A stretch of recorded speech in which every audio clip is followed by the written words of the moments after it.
Hello, good day. I'm gonna install my memory at my Dell laptop. So I will give instruction how and will show you how to install. So first, we're gonna check. I bought it from the Shopee memory.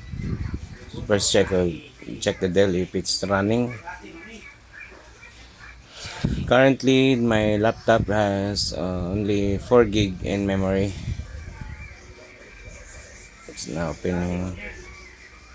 See, it's good and still have apps on it.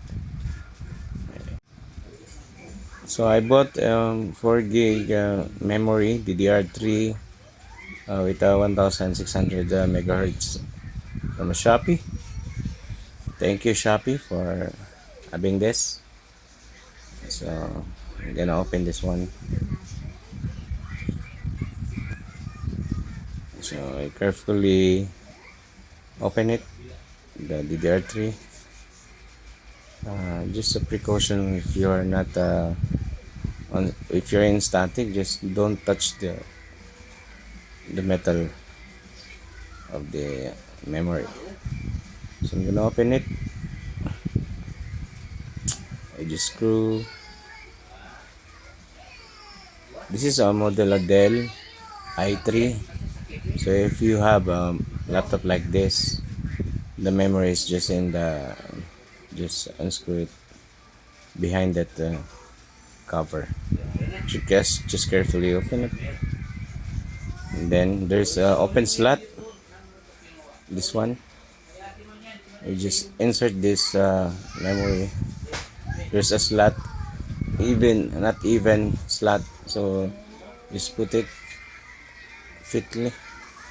It won't fit if it's not good, it's not in the wrong direction. Just close it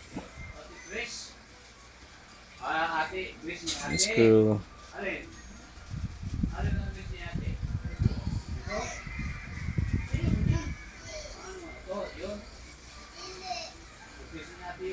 Open. I will try.